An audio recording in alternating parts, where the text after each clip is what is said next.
நாட்களிலே நாம் அவரை ஆராதிக்க ஒரு பெரிய பாக்கியத்தை தந்தார்கள். அநேகருக்கு கிடைக்காத இந்த பாக்கியம், அநேகருக்கு கிடைக்காத இந்த சார், அதை தேவன் நமக்கு கொடுத்திருக்கிறபடி இதன் மகிமையை நாம் என்று உணராவிட்டாலும் நாம் பரலோகத்தில் இருக்கிற நாட்களிலே உணரப்போகிறோம். அநேக தேவ பிள்ளைகளுக்கு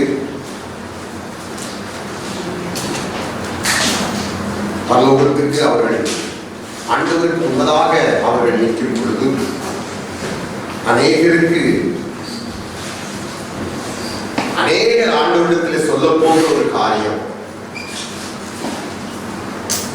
எங்களுக்கு இன்னொரு சந்தர்ப்பத்தை இந்த பூமியில வாழ்றதுக்கு கேட்க போகிறாங்க. ஏனென்னா இந்த பூமியிலே நாங்கள் வாழ்ந்த வாழ்க்கை அது உண்மையாய் இருக்கவில்லை ஆண்டவரே, அது பரிசுத்தமாய் இருக்கவில்லை, அது உங்களுடைய சித்தத்தை செய்கிறதாய் இருக்கவில்லை. அதனால எங்களுக்கு இன்னொரு சந்தர்ப்பத்தை நீங்க தாருங்க, நாங்கள் உண்மையாகவே உங்களுடைய சித்தப்படி உங்களுடைய விருப்பப்படி இந்த பூமியிலே வாழ்ந்திட வேண்டும் என்று வாஞ்சிக்கிறோம் என்று நம்ம அநேகர் அவரிடத்திலே ஒரு நாள் கேட்க போகிறோம். அதுக்கு அவர் கொடுக்க போற பதில், இனி உங்களுக்கு ஒரு சந்தர்ப்பம் இல்லை. அநேக அநேக பிள்ளைகள் இப்படிப்பட்ட ஒரு காரியத்தை அவரிடத்திலே சொல்ல போகிறோம். இன்னொரு சந்தர்ப்பம் எங்களுக்கு கொடுங்க. ஆனால் அப்படி ஒரு சந்தர்ப்பம் எங்களுக்கு கொடுக்கப்பட போறது இல்லை என்பது நமக்கு தெளிவாய் தெரிகிறது. ஆக இந்த நாட்களை நாம் சரியாக பயன்படுத்திக் கொள்ள வேண்டும் என்று ஆண்டவர் எதிர்பார்க்கிறார். கடந்த காலங்கள் போகட்டும், இனிவரும் காலங்களை நாம் சரியாக பயன்படுத்தி, எனக்கு அப்படி ஒரு சந்தர்ப்பத்தை ஆண்டவர் கொடுத்திருக்கிறார், உண்மையாய் பரிசுத்தமாய் விசுவாசமாய் அவருடைய சித்தத்தை நாம் செய்து முடிக்க எனக்கு ஒரு சந்தர்ப்பத்தை இந்த பூமியை அவர் மீண்டும் கொடுத்திருக்கிறார் என்று நாம் நம்முடைய மனதிலே உணர்ந்து வாழ கற்றுக்கொண்டால் அது நமக்கு நலமாய் இருக்கும்.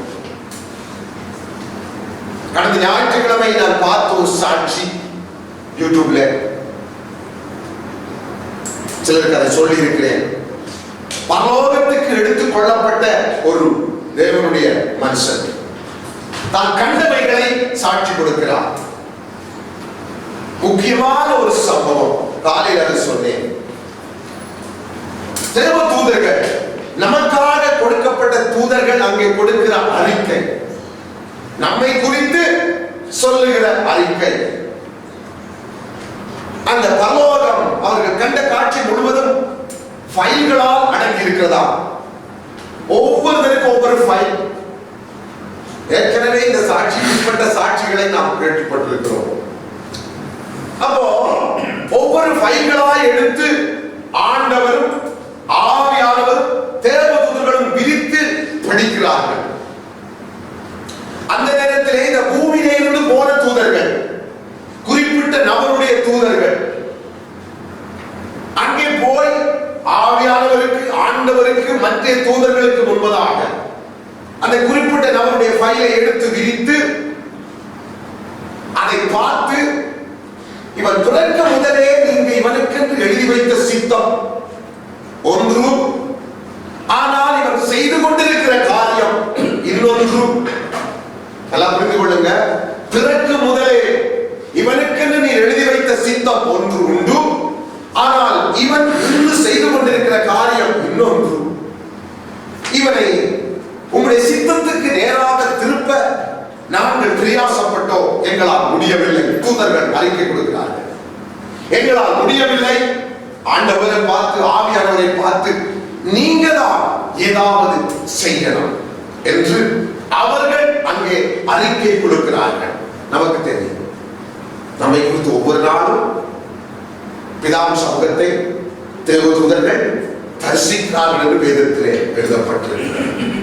நம்முடைய பாதம் கல்லிடாதபடிக்கு நம்மை காக்கிறவர்களும், நமக்கு வருகிற ஆபத்திலே நாம் விழும்போது நாம் மதித்து விடாதபடி தாங்குகிறவர்களும் நாம் சொல்லுவோம், விழப்போனை கொஞ்சத்தில் தப்பிக்கொண்டேன்.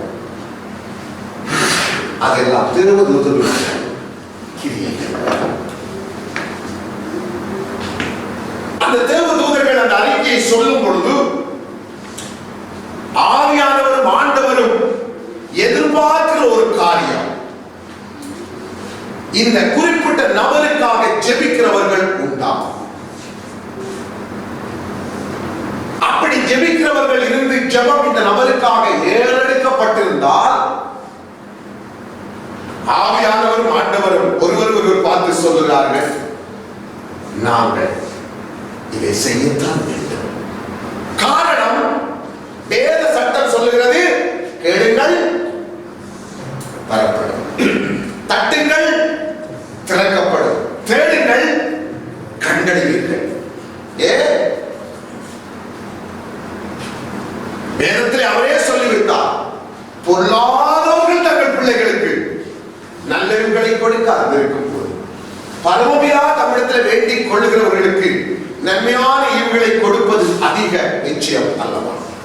அப்போ இந்த தரிசனத்திலே நாம் புரிந்து கொள்ளுகிற காரியம், நம்முடைய வாழ்க்கையிலே கூட நாம் தேவ சித்தத்தை விட்டு விலத்தி நின்று கொண்டிருக்க வாய்ப்பு உண்டு. அதை சரியான இடத்துக்கு கொண்டு வர நாம் பிறக்க முதலே தேவன் நமக்கு வைத்த அந்த தீர்மானத்தை நம்முடைய வாழ்க்கையை நிறைவேற்ற அவர் பிரயாசப்படுகிறார். ஏசப்பா இந்த பூமிக்கு வரும் பொழுது அதை தெளிவாய் சொல்லிவிட்டார். என்னை குறித்து முன்கூட்டியே எழுதப்பட்டபடி, என்னை குறித்து எழுதப்பட்டபடியே. அப்போ நான் பிறந்த பிறகு ஊர்ல உலகத்திலே பிறந்த பிறகு ஜாதகம் எழுதுவார்கள். தேவனை அறியாத அந்நிய ஜனங்கள்.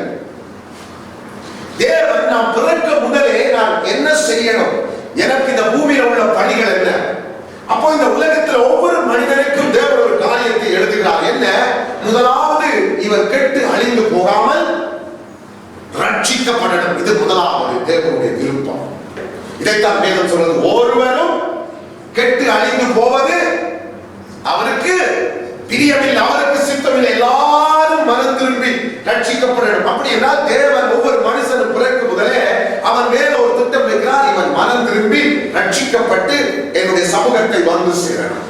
அதற்கு மேலாக ரட்சிக்கப்பட்ட பின்பு நாம் என்ன செய்யணும் என்கிறது தேவன் அடுத்ததாக நமக்கென்று அவர் எழுதி வைக்கிற பையன். தேவதூதர்கள் பையனை பிரித்து, இவன் பிறக்க முதலே இவனுக்கு நீ எழுதி வைத்த சித்தம் ஒன்று, ஆனால் இவன் நிற்கிற இவன் செய்கிற காரியம் இன்னொன்று. நான் பாவக்காரங்களை குறித்து சொல்லவில்லை, அது நமக்கு தெரியும். இது நாம் தேவ சித்தத்தை மீறி வாழ்கிற வாழ்க்கை. இது ஒரு பாவம் என்று வேதம் கணிக்கிறது. அதனாலதான் மத்தேயுவிலே நாம் பார்த்தோம் 7ஆம் அதிகாரத்திலே, என் சித்தம் செய்யாதவர்கள் பரலோக ராஜ்யத்திலே பிரவேசிப்பது இல்லை என்று வேதம் தெளிவாக சொல்லுகிறது. அப்போ இந்த இடத்துல ஆவியானவரும் ஆண்டவரும் பேசிக்கொண்ட காரியம், இந்த நபருக்காக ஜெபிக்கிறவர்கள் உண்டா? அப்படி ஜெபித்தால் நாங்கள் இதை செய்யத்தான் வேண்டும். எதை? அவனை அவனுடைய சித்தத்துக்கு நேராக திருப்பணும். பிள்ளைகளுக்காக பெற்றோர் ஜெபிக்கிற ஜெபத்தை குறித்து அவர்கள் கலந்துரையாடலாம். எப்படி இந்த பிள்ளைகள் கெட்ட வழியிலே போகிறது சொன்னால் பெற்றோர்கள் இந்த பிள்ளைகளுக்காக ஜெபிக்கிறார்களா? அப்படி ஜெபித்தால் பிள்ளைகளை நாங்கள் திருத்தத்தான் மாற்றத்தான் வேண்டும். தேசங்களுக்காக ஜெபிக்கிறார்களா? தேசத்தை நாங்கள் ரட்சிக்கத்தான் வேண்டும்.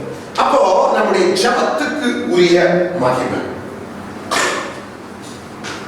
நாம் பண்ணுகிற ஜெபத்துக்குரிய மகிமை அல்லது கனம் தூபமாய் நறுமணமாய் வெளிப்படுத்தல பார்க்கிறோம். அதை தேவன் எப்படி ஏற்றுக்கொள்கிறாரா?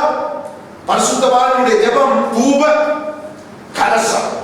அது அவருடைய அந்த தூப கலசத்திலே பிதாவுக்கு முன்பதாக காண்பிக்கப்படுகிற அந்த வாசனை தூப கலசத்திலே பரிசுத்தவானுடைய ஜெபம் அங்கே பெற்றுக்கொள்ளப்படுகிறது. அது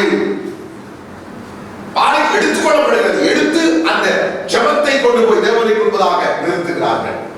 அப்போ நம்முடைய ஜெபம் தேவ சித்தப்படி நாம் ஜெபிக்கிற ஜெபம் பெரிய வல்லமை உள்ளது. மனுஷர்களுக்காக ஜெபிக்கிற, நம்முடைய உறவுகளுக்காக ஜெபிக்கிற, தேசங்களுக்காக ஜெபிக்கிற நம்முடைய ஜெபம் தேவனிடத்தில் அதிக அதிக கனம் உள்ளது. அவர் அதை எதிர்பார்க்கிறார். ஆக நாம் இங்கே வாழ்ந்து கொண்டிருக்கிறோம். சில நேரங்களில் நமக்கு சரி என்பதை நாம் செய்கிறோம், நமக்கு சரி என்று பட்டதை நாம் செய்கிறோம். ஆனால் பரலோகம் நம்மை குறித்த நம்முடைய ஃபைலை வைத்து எதை பேசிக் கொண்டிருக்கிறது என்பது நமக்கு தெரியாது. அதனால நாம் கவனமாய் கருத்தாய் அவருடைய சித்தத்தை அறிந்து நடக்க கடவோம். இந்த நாளிலே தேவன் நம்மோடு பேச போற காரியம், சகோதரன் முதலே சொன்னார் வழிநடத்தும் பொழுது, விசுவாசத்தினால் நீதிமான் பிழைப்பான், பின்வாங்கி போனால் அவன் மேல் என் ஆத்துமா பிரியமாய் இராது என்று கர்த்தர் சொல்கிறார். விசுவாசத்திலே நீதிமான் பிழைப்பான், பின்வாங்கி போனால் அவன் மேல் என் ஆத்துமா பிரியமாய் இராது என்று கர்த்தர் சொல்லுகிறார். இப்ப உண்மையான விசுவாசம் நமக்குள்ள உண்டா என்பதை இன்றைக்கு நாம் ஆராய்ந்து பார்க்க போகிறோம். நம்முடைய விசுவாசம் பொதுவான சபையிலே நாம் பேசிக் கொள்ளுகிற விசுவாசம், மற்றவர்களுக்கு முன்பதாக மனுஷனுக்கு முன்பதாக நாம் நம்மை விசுவாசிக்கிறவர்கள் போல காண்பித்துக் கொள்ளுகிற விசுவாசத்தை குறித்து ஆண்டவர் சொல்லவில்லை. உண்மையான விசுவாசத்தை குறித்து இப்பொழுது நமக்கு சொல்ல போகிறார். அந்த விசுவாசம் நம்முடைய வாழ்க்கையில் இருந்தால் என்ன நம்முடைய வாழ்க்கையில் நடக்கும், அது உண்மையாய் நமக்குள்ள இருக்குதா?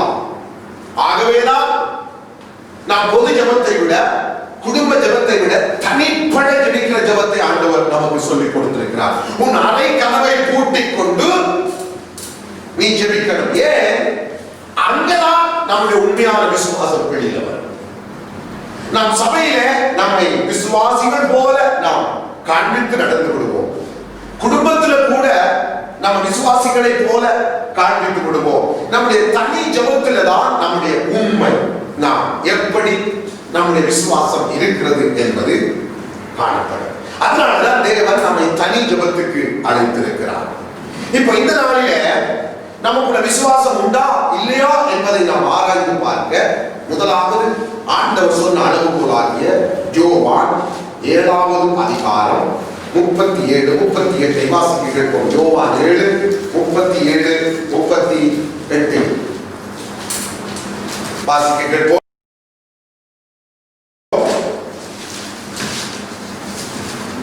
பண்டிகையின் கடைசி நாளாகிய பிரதான நாளில் இயேசு என்று சத்தமிட்டு ஒருவன் தாகமாய் இருந்தால் என்னிடத்தில் வந்து பானம் பண்ண கடவுள். ஆமென். நம்மளுக்கு போதும். ஆண்டவர் சத்தமிட்டு ஏசப்பா என்ன செய்றார்? சத்தமிட்டு. ஏசாயா ஏசப்பாவை குறித்து சொல்லும் பொழுது அவர் சத்தமிடவே மாட்டார் என்று சொல்லுகிறார். அவர் சத்தமிட மாட்டார். சந்தைகளிலே அவருடைய சத்தத்தை நீங்க கேட்க முடியாது. அவர் சத்தம் விட மாட்டார். ஆனா இந்த இடத்துல அவருடைய வார்த்தையை மீறி ஏசப்பா என்ன செய்கிறார்? உரத்த சத்தத்தோடு. சில இடங்களில் அவர் அப்படி நடந்ததை நாம் பார்க்கிறோம். அவருடைய ஆவியின் பிரதிபலிப்பு. ஆவி ஒரு சம்பவம் வந்துட்டு மாம்சத்தை கட்டுப்படுத்தவே முடியாது. அழுகையும் அதுல ஒன்று, சிரிப்பும் அதுல ஒன்று, கட்டுப்படுத்த முடியாது. அப்போ ஏசப்பாவுடைய உள்ளத்துல ஏற்பட்ட அந்த ஆதங்கம், வேதம் சொல்லுகிறது, அவர் சத்தமிட்டு கூப்பிட்டு சொல்லுகிறார். என்ன சொல்லுகிறார்? ஒருவன் தாகமாயிருந்தால் என்னிடத்தில் வந்து பானம் பண்ண கடவுள். தாகமாயிருந்தால் என்னிடத்தில் வந்து பானம் பண்ண கடவுள்.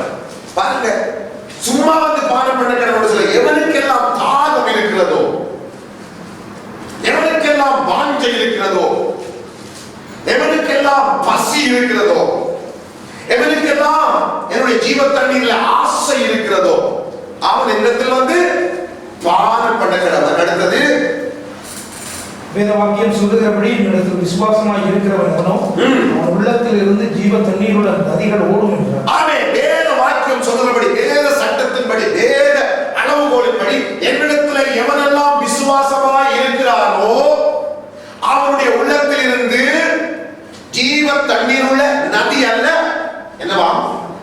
நதிகள். நான் பாடினோம் அல்லவா முதலாவது பாட்டு? என்ன பாட்டு? ஜீவன் தரும். நாம தேவனை நோக்கி கூப்பிடுறோம். நீருட்டே விரைந்து சுரந்து வந்து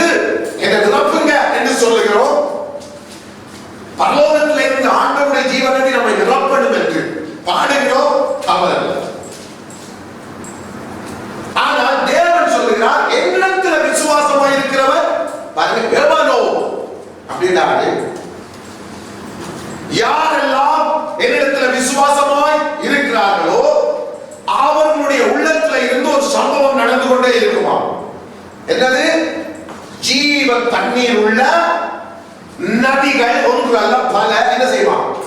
புறப்பட்டு என்ன செய்யும்? ஓட ஆரம்பிக்கும். இது ஒரு அளவுகோல். விசுவாசத்தை குறித்து பல வார்த்தைகளை நாம் கேட்டிருக்கிறோம். தேவன் திட்டவட்டமாய் ஒரு அளவுகோலை கொடுக்கிறார். ஏனென்றால் நம்மை நாமே ஏமாற்றிக் கொள்ளாதபடிக்கு நாம் விசுவாசிக்கிறவர்கள் போல நாம் காணப்படுவோம். ஆனால் உண்மையிலேயே எனக்குள்ள விசுவாசம் இருக்குதா? அப்படி இருந்தால் ஆண்டவர் சொல்லுகிறார், உனக்குள்ளே அந்த விசுவாசம் இருந்தால் ஜீவ தண்ணீர் உள்ள நதிகள் உள்ளத்தில் இருந்து புறப்பட்டு ஓடும் என்று சொல்லுகிறார். இப்போ நம்மை நாமே நிதானித்து அறிந்து கொண்டார். நேற்றைய நாள் ஒரு தீர்க்கதரிசி அவர் சொல்லுகிறார், தேவன் தன்னுடைய வீட்டிலே நியாயத்திற்பை ஆரம்பிக்கிறாராம். ஆனால் தேவ பிள்ளைகள் மற்ற வீடுகளை நியாயத்திருக்கிறார்களா? அழகாய் சொன்னார். தேவன் தன் வீட்டை யார் வீட்ட? அப்போ தன் வீடு முதலாவது நீ நியாயம் இருக்கணும். உன்னுடைய என்னத நல்லா புரிஞ்சு கொள்ளுங்க. முதலாவது நாம நியாயம் இருக்கணும். ஆற நம்ம வீட்டை தெளிவாயிருங்க. நாம வஞ்சிக்கப்பட்டு போயிடக்கூடாது. என்ன நம்ம செய்ய தவறுகள், நமக்குள்ள 1000 தவறுகள் இருக்கும். ஆனா நம்ம மற்றவர்களை என்ன செய்வோம்? நியாயத்துக் கொண்டிருப்போம். நம்ம பார்வைக்கு நாம பரிசுத்தவான்கள், மற்றவர்கள் நம்ம பார்வைக்கு குற்றவாளிகளாய் நாம் கருதி கொண்டிருப்போம். அப்ப அந்த தீர்க்கதரிசி சொல்லுகிறார், இன்றைக்கு தேவ ஜனங்கள் எப்படி இருக்கிறார்கள்? தேவன் தனக்கு சொன்னதை இவர்கள் மற்றவர்களை நியாயம் இருக்கிறார்களே தவிர தங்களை தாங்கள் நிதானித்து நியாயம் இருப்பது இல்லை. இதனால் இவர்கள் தங்கள் மேல் உள்ள தவறுகள் குறைகளை உணராமலே வாழ்ந்து கொண்டிருக்கிறார்கள். அதனால என்னுடைய நியாய தீர்ப்பு முதலாவது என் வீட்டுல. யாருடைய வீடு? தேவனுடைய வீட்டுல. அது ஏது? சபை. அங்க ஆரம்பிக்குது, பிறகுதான் வெளியில போகுது. அப்போ நாம் நம்ம வீட்டை குறித்து கவனமாக இருக்கணும். அதை முதலாவது சரி செய்யணும். இதுக்கு ஒத்தராக ஆண்டவர் சொன்னார், நம்முடைய கண்ணில் இருக்கிற உத்திரத்தை நாம் உணராமல் சகோதரன் கண்ணில் இருக்கிற துரும்பு அதை நாம் எடுக்கக்கூடாது என்றால் முதலாவது உன் கண்ணில் இருக்கிற உத்திரத்தை நீ எடுத்து போடும். அந்த பின்பு சகோதரன் கண்ணில் இருக்கிற துரும்பை நீ எடுத்து போடலாம். ஏனென்றால் நாம் கோட்டை விட்டு விடுவோம், நம்மை விட்டு விடுவோம். அதனாலே முதலாவது எனக்குள்ள விசுவாசம் இருக்கிறதா, உங்களுக்குள்ள விசுவாசம் இருக்கிறதா என்பதை நாம் ஒவ்வொருத்தரும் நிதானித்து அறிய கடுவோம். அப்படி இருந்தால் ஆண்டவர் புதிய அளவுகோலை சொல்லுகிறார். உன் உள்ளத்துல இருந்து ஜீவன் தண்ணீர் உள்ள நதி புறப்பட்டு ஓடும். அது சாதாரண நதி அல்ல, ரட்சிப்பின் நதி, சமாதானத்தின் நதி, சந்தோஷத்தின் நதி. உன்னை சூழ 1000 10,000 பிரச்சனைகள் இருந்தாலும், தேவைகள் இருந்தாலும், சிக்கல்கள் இருந்தாலும், உன் உள்ளத்திலே இருந்து ஒரு சமாதான நதி, சந்தோஷ நதி, துதி நதி, சோத்திரத்தின் நதி, நன்றி கூறலின் நதி என்ன செய்யும்? புறப்பட்டு ஓடிக்கொண்டே இருக்குமா?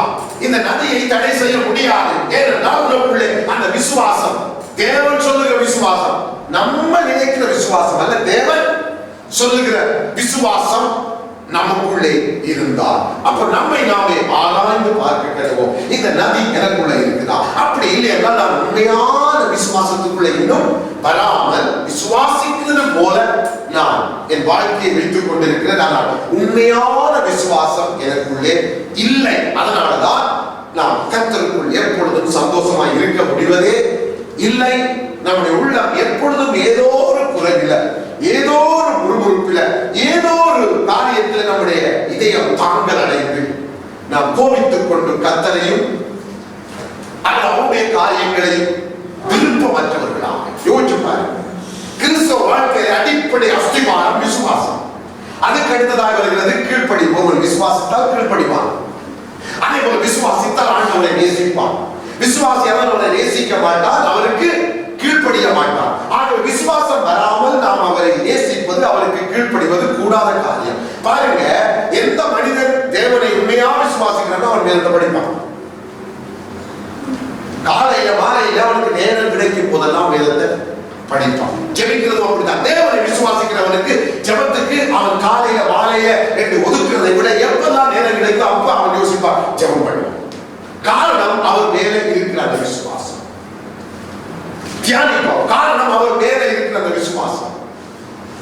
கர்த்தருக்கு நற்கிரியை செய்வோம், காரணம் அவர் மேல இருக்கிற விசுவாசம். கர்த்தரை நான் தேடுவேன், காரணம் அவர் மேல இருக்கிற விசுவாசம். என் வாழ்க்கையுடைய வார்த்தைக்கு முன்பதாக நிறுத்தி நான் ஆராய்ந்து பார்ப்பேன், காரணம் அவர் மேல இருக்கிற விசுவாசம். சபைக்கு ஓடி வருவது அவர் மேல இருக்கிற விசுவாசம். கூட்டங்களுக்கு ஓடி வருவது அவர் மேல இருக்கிற விசுவாசம். எதை செய்தாலும் அவர் மேல இருக்கிற விசுவாசத்தின் நிமித்தம் நாம் செய்கிறவர்களா இருக்கிறோம். அந்த விசுவாசம் நமக்குள்ள இல்லாமல் போகும் பொழுது நம்முடைய மனசுக்கு நாமே சொல்லிடுவோம், எதுக்கு போகணும், எதுக்கு சபை ஆராதனை, எதுக்கு நமக்கு ஜெபம் கூட்டம், எதுக்கு வேதத்தை படிக்கணும், எதுக்கு நான் தியானிக்கணும், எதுக்கு நான் ஜெபம் பண்ணணும், அல்லது நான் அதிக நேரம் ஏன் ஜெபம் பண்ணணும், எதுக்கு நான் அதை ஆராய்ந்து பார்க்கணும். இப்படியாக நம்முடைய விசுவாசம் நமக்குள்ள இல்லாததுனால, அந்த ஜீவன் இல்லாதது போல, அந்த ஜீவ தண்ணீர் ஊற்றி இல்லாது போறதுனால நம்முடைய வாழ்க்கை வறண்டு அது ஒரு காய்ந்த நிலம் போல வெடித்து அதுல இருந்து தூசுகள் பறக்க ஆரம்பித்து விடும். அப்ப நம்முடைய உள்ளம் எப்பொழுதும் அந்த ஜீவ நதியினால் நனையப்பட்டதாக, நிறைக்கப்பட்டதாக, நம் உள்ளத்தில் இருந்து அந்த ஜீவ தண்ணீர் உள்ள நதிகள் புறப்பட்டு ஓடுகிறதாக ஆண்டவர் மத்தேயுவில் சொன்னார். உள்ளத்துல இருக்கிறதான வழியில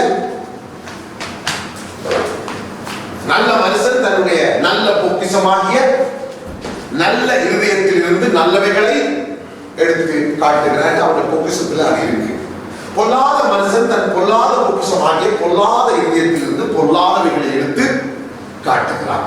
இப்ப நம்முடைய உள்ளத்துல என்ன இருக்கோ அதைத்தான் நம்ம வெளியில கொண்டு வரப்போம். எப்படி நதிக்குள்ள என்ன இருக்கோ அதைத்தான் வெளியில கொண்டு வர போறோம். அப்போ நம்மை நாம் ஒரு நாளும் வஞ்சித்து விட கூடாது.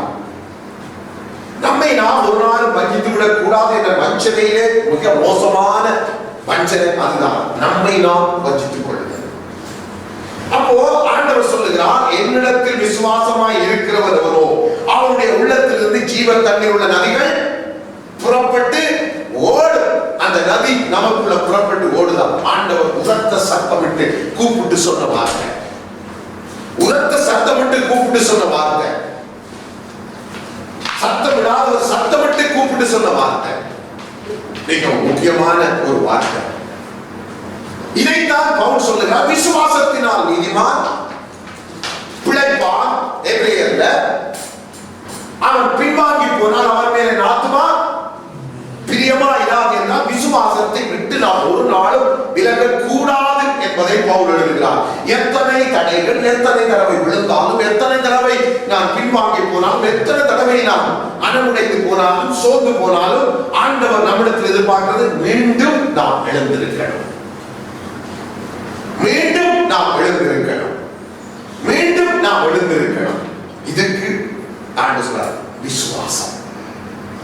விசுவாசத்தினால் நீதிமான் பிழைப்பான். பின்வாங்கி போனால் அவன் மேல் என் ஆத்துமா பிரியமா இராது. காரணம், முற்பிதாக்கள் செய்த தவறு என்ன என்பது வேதத்தில் எழுதப்பட்டிருக்கிறது. அதை நாம் வேதத்தில் பார்க்கிறோம். அவர்கள் எங்கே தவறினார்கள், தேவன் அவர்களுக்கு எப்படிப்பட்ட ஒரு பெயரை கொடுத்தார், மோசே அவர்களுக்கு எப்படிப்பட்ட பெயரை கொடுத்தான், யோசுவா அந்த ஜனங்களுக்கு எப்படிப்பட்ட பெயரை கொடுத்தான் என்பதை நாம் வேதத்திலே பார்க்கிறோம். கிட்டத்தட்ட எல்லாருமே ஒரே அறிக்கையை தான் கொடுத்தார்கள். அப்போ அதை மையமாக வைத்து ஆண்டவர் விசுவாசத்துக்கு ஒரு முக்கிய சத்தத்தை போட்டு இந்த வார்த்தையை சொல்லுகிறார். பவுல் விசுவாசத்துக்கு ஒரு முக்கியத்துவத்தை கொடுத்து, நீங்க விசுவாசத்தை விட்டு பின் வாங்கவே கூடாது, ஏனென்றால் அது கெட்டு போகிறதுக்கு. வாசிங்க இந்த வசனத்தை, எபிரேயர்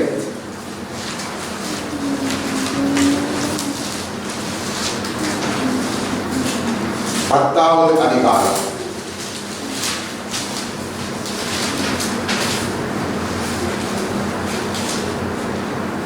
36 இருந்து 10:36. நீங்கள் தேவனுடைய சித்தத்தின்படி செய்து வாக்குத்தத்தம் பண்ணப்பட்ட பெரும்படிக்கு பொறுமை உங்களுக்கு வேண்டியதா இருக்கிறது. வருகிறவர் இன்னும் கொஞ்ச காலத்தில் வருவார், பாவம் பண்ணார். விசுவாசத்தினாலே நீதிமான் பிழைப்பான், பின்வாங்கி போவானால் அவன் மேலே ஆத்துமா பிரியமா இராது என்றார். நாமோ கெட்டு போக பின்வாங்குகிறவராய் இல்லாமல் ஆத்மா ஈடேற விசுவாசிக்கிறவராய். நாம் பின்வாங்கி போனால் வேதம் சொல்வது நாம் கெட்டு போய்விடுவோம். நாம் விசுவாசித்தால் நம்முடைய ஆத்மா என்ன செய்யுமா? முன்னோக்கி அல்லது ஈடேற்றம் அடையும். நாம் பின்வாங்கினால் நாம் கெட்டு போவோம். அப்ப ஆண்டவருடைய நோக்கம் என்ன? நாம் பின்வாங்கவே கூடாது. நான் முன்னோக்கி போகணும். விழுந்தாலும் எழுந்திருக்கணும், சோர்ந்து போனாலும் மறுபடி எழுந்திருக்கணும். ஆக விசுவாசத்துக்கு தேவன் இவ்வளவு ஒரு முக்கியத்துவத்தை கொடுக்கிறார். இந்த விசுவாசம் இல்லாமல் அவரை நாம் பின்பற்ற முடியாது, அவரை நாம் நேசிக்க முடியாது, அவருக்கு நாம் கீழ்ப்படிய முடியாது என்பது அவருக்கு தெரிந்ததுனால தான் நம்ம சொல்லுவோம், எதுக்கு நான் கீழ்ப்படியும், எதுக்கு நேசிக்கணும்? ஏன்? நம்முடைய விசுவாசம் அப்படி இருக்கிறது. அவர் மேல உண்மையான விசுவாசம் நமக்குள்ள இல்ல. இருந்தால் நிச்சயமாய் நாம் நம்முடைய உள்ளத்திலிருந்து ஜீவத்தண்ணீர் உள்ள நதிகள் புறப்பட்டு ஓடத்தான் செய்யும். மற்றவர்களுக்கும் அந்த நதியைத்தான் நாம் கொடுப்போம், ஜீவ நதியைத்தான் கொடுப்போம். வேற காரியங்களை மற்றவர்களுக்கு நாம் கொடுக்க மாட்டோம். ஏன்? தேவன் எதிர்பார்க்கிற அந்த விசுவாசம் நமக்குள்ள இருக்குதா என்பதை நாம் ஆராய்ந்து பார்க்க போகிறோம். இப்போ தேவன் முற்பிதாக்கள் காலத்திலே அவர் சொன்ன வார்த்தை, அந்த மக்களை குறித்து நாம் எடுத்துக்கொள்வோம். என்னாகமத்தை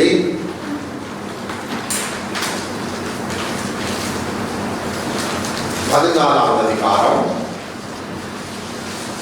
11 வாசிப்போம், பின்பதாக 22 வாசிப்போம். கர்த்தர் மோசேயை நோக்கி, இதுவரைக்கும் இந்த ஜனங்கள் எனக்கு கோபம் உண்டாக்குகிறார்கள். தங்களுக்குள்ளே நான் காட்டின சகல அடையாளங்களையும் அவர்கள் கண்டு எதுவரைக்கும் என்னை விசுவாசியாக இருக்கிறார்கள். அதை விபரிச்சு 22 சொல்லுகிறார். என் மகிமையை நான் எகிப்திலும் வனாந்திரத்திலும் செய்த என் அடையாளங்களையும் கண்டிருந்தும் என் சத்தத்துக்கு செவிகொடாமல் இதனோட 10 முறை என்னை பரீட்சை பார்த்த மனிதரில் ஒருவரும் அடுத்தது அவர்கள் பிதாக்களுக்கு நான் ஆணையிட்டு கொடுத்த தேசத்தை காண மாட்டார்கள். எனக்கு கோபம் உண்டாக்குனவர்கள் ஒருவரும் அதை காண மாட்டார்கள். போதும். ஆண்டவர் ஒரே காரியத்தை சொல்லுகிறார். முதலாவது சொல்லுகிறார், இவர்கள் நான் காட்டின இவ்வளவு அற்புதங்களை கண்டு இன்னும் என்னை விசுவாசிக்கவில்லையே. அதை விவரித்து சொல்லுகிறார். என்ன அற்புதங்களா?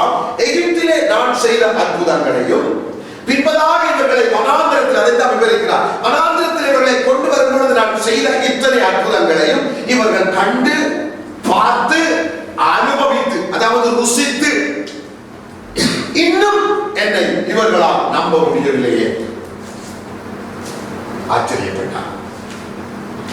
இது நம்முடைய முற்பிதாக்களுக்கு மட்டும் தேவன் எழுதி வைக்க இல்லை, இந்த காலத்திலே கடைசி காலத்திலே வாழ்கிற நமக்கும் இதை எழுதி வைக்கிறார். என்ன எழுதி வைக்கிறார்?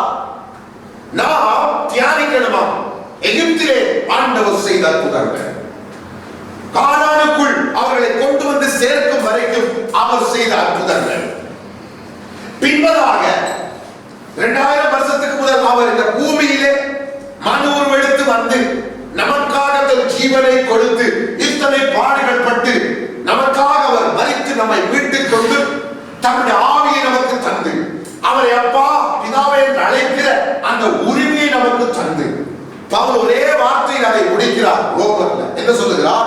தன்னுடைய ஒரே பிறந்த குமாரனை நமக்கு கொடுத்தவர், தன்னுடைய ஒரே பிறந்த குமாரன் என்று பாராமல் அவரை நமக்கு கொடுத்தவர், அவரோடு கூட மற்ற எல்லாவற்றையும் அருளால் இருப்பது எப்படி என்று ஒரே வார்த்தையை முடிக்கிறார். அப்போ தேவன் நமக்கு சொல்லுகிறார், எகிப்தில் அவர் செய்தது, கானானுக்கு கொண்டு போற பாதையில் அவர் செய்தது, 2000 வருஷங்களுக்கு முன்பதாக சிலுவையில் அவர் செய்தது, அப்போஸ்தலர் காலத்தில் அவர் செய்தது, இன்று வரைக்கும் எங்கள் காலம் வரைக்கும் அவர் செய்த இத்தனை அற்புதங்கள் அதிசயங்களை நீங்கள் கண்டு கேட்டு பார்த்து அறிந்தும் இன்னும் என்னை நம்ப முடியவில்லை என்றார்.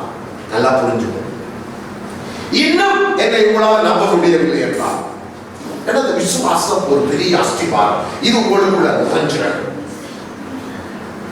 அசைக்க முடியாத விசுவாசமாய் உங்க உள்ளத்துல பதியப்பட்டது. யாரும் எந்த சூழலும் எந்த பிரச்சனையும் 1000 10,000 சத்துருக்களும் உங்களை சூழ்ந்திருந்தாலும், ஒரு பாளையம் விலங்கி இருந்தாலும், கொரோனா வைரஸா இருந்தாலும், வரப்போகிற எந்த ஆபத்தா இருந்தாலும் உங்கள் விசுவாசத்தை அசைத்து விடக்கூடாது. இந்த விசுவாசம், தேவன் மேல வைக்கிற இந்த விசுவாசம், அவர் சொல்லுகிறார், சும்மா நம்ம பார்த்து சொல்ல,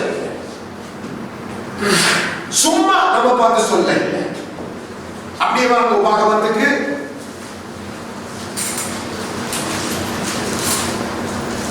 10வது அதிகாரத்தை எடுத்துக் கொள்ளுங்கள். 20-21 வாசிக்க கேட்போம்.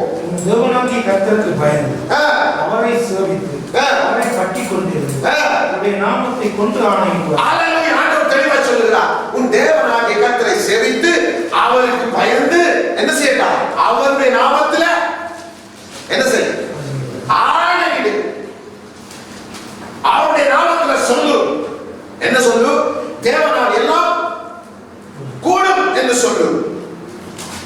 தேவன் எனக்காக யாவையும் செய்து முடிப்பார் என்று சொல்லு. தேவன் என்னை 1000-10,000 சத்துருக்களுக்கு தப்புவிப்பார் என்று சொல்லு. புதிய ஏற்பாட்டுல வேதம் சொல்லுகிறது, மனுஷன் உண்பதாக, மத்தேயு 10:32-33 மனுஷன் உண்பதாக என்ன செய்யணும்? அவரை அறிக்கப்பட. பழைய ஏற்பாட்டுல சொல்றார், மனுஷன் உண்பதாக அவனுடைய நாமத்துல ஆணையிடணும்.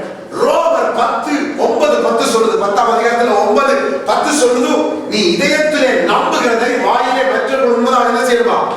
அறிக்கையிடணும். அல்லாஹ் புரிந்து கொள்ளுங்கள். ஆண்டவர் சொல்ற நாமத்தில் ஆணையிடு. அடுத்த வசனம், அவரே உன் புகழ்ச்சி. உன் கண் கண்ட இந்த பெரிய பயங்கரமான காரியங்களை என்னிடத்தில் செய்த உன் தேவன் அவரே. அவரே தெளிவாக சொல்லப்படுகிறது, உன் புகழ்ச்சி அவர்தான். உன் வாயில் இருக்க வேண்டிய புகழ்ச்சி யாரு? நீ எதிர்பார்க்கிறதை, நீ ஜெபிக்கிறதை, நீ கேட்கிறதை உனக்கு செய்ய போகிறது யாரு? உன் தேவனாகிய கர்த்தர். அவர்தான் உன் புகழ்ச்சி, அவர்தான் உன் வெற்றி, அவர்தான் உனக்கு வீரம், அவர்தான் உனக்கு விடுதலை, அவர்தான் உனக்கு சுகம், அவர்தான் உனக்கு பலம், அவர்தான் உனக்கு ஆசீர்வாதம், அவர்தான் உனக்கு மேன்மை. அப்போ நீ அறிக்கை செய். மனுஷன் என்பதாக தனிமையில சபை நடுவில் அறிக்கை செய், கர்த்தரே உன் புகழ்ச்சி. நீ கண்கண்ட இத்தனை அதிசயங்களை செய்தவர் உன் தேவனாகிய கர்த்தர் மாத்திரமே, வேற யாரும் இல்லை, வேற யாரும் இல்லை, அவர் மாத்திரமே. அப்ப ஆண்டவர் நம்மிடத்தில் எதிர்பார்க்கிறது, முன்பிதாக்களுக்கு அவர் செய்த அற்புதங்களை, எகிப்திலே கானானுக்கு போகிற வழியே செய்த அற்புதங்களை கண்டும் அவர்கள் விசுவாசிக்கவில்லை என்று அவர்களுக்கு இவர்கள் எப்பொழுதும் என்னை விட்டு வழியில் போகிற இருதயம் உள்ளவர்கள் ரிப்போர்ட் கொடுத்துட்டார். அதையும் தாண்டி வந்திருக்கிற நம்முடைய அதுக்கு பிறகு கானானுக்கு பிறகு இந்த வரைக்கும் அவர் செய்த அற்புத அதிசயங்கள் அதை நம் வாயால சொல்லிவிட முடியாது. முற்பிதாக்களுக்கு கிடைக்காத பாக்கியம் சலாக்கியம் அவரை அப்பா பிதாவை அழைக்கிற, அவருடைய ஆவியை பெற்ற, அவரோடு இணைக்கப்பட்டு வேதம் சொல்வது ஒரே ஆவியினால ஒரே பிதாவிடத்தில் சேர்ந்த அந்த சலாக்கியத்தை நீங்க பெற்றுக்கொண்டீங்க. ஒரே ஆவியில மாம்சத்திலே தூரமாயிருந்தவர்கள், புறஜாதிகளாயிருந்தவர்கள், ஆவியிலே தூரமாயிருந்தவர்கள் இயேசு கிறிஸ்துவாக ஒன்றாக்கப்பட்டு ஒரே ஆவியினால பிதாவிடத்தில் சேர்கிற அவரை அப்பா பிதாவே என்று அழைக்கிற உரிமையை நீங்க பெற்று அவருடைய புத்திர சுவீகாரத்தை பெற்றதுனால எவ்வளவு சமீபமாய் வென்று தூரமாயிருந்தவர்களை அவர் சமீபமாய் கிட்டு சேர்த்தார். அப்ப முற்பிதாக்களுக்கு இல்லாத, எகிப்திலே செய்யாத அல்லது கானானுக்கு போகிற வழியை செய்யாத அற்புதத்தை நமக்கு செய்து தன்னுடைய ஆவியை தந்து, தன்னுடைய வார்த்தையை தந்து, தன்னுடைய புத்திர சுவீகாரத்தை நமக்கு தந்து நம்மை நடத்தி வருகிற கர்த்தரை நான் நம்பாமல் நான் தள்ளாடுவேனாக இருந்தால் அதை பார்த்து கர்த்தர் சபாசம் சொல்லுவாரோ? நமக்கு ஆண்டவர் பார்ப்பார். இவர்களுக்கு செய்த அற்புதத்தை காட்டி யாருக்கு? முற்பிதாக்களுக்கு. பிற்காலத்திலே வாழுகிற நமக்கு அவர் செய்த அற்புதம் மகா பெரிதா இருக்கின்றார். தேவனை இறங்கி வந்துட்டார், தேவனை மனுஷன் மத்தியில் வாசம் செய்ய வந்துட்டார், தன் ஜீவனை கொடுத்துட்டார், தன் வெளியேறும் ரத்தத்தை சிந்தித்தார். முற்பிதாக்கள் எல்லாம் மிருகத்தின் ரத்தத்தினால் மீட்கப்பட்டார்கள். நாங்களோ அவருடைய பரிசுத்த ரத்தத்தினால் மீட்கப்பட்டோம். முற்பிதாக்கள் அவரை அப்பா அழைக்க முடியல, தேவனே என்றார்கள். நாம் அவரை அப்பா என்று சிம்பிளா அழைக்கிறோம்.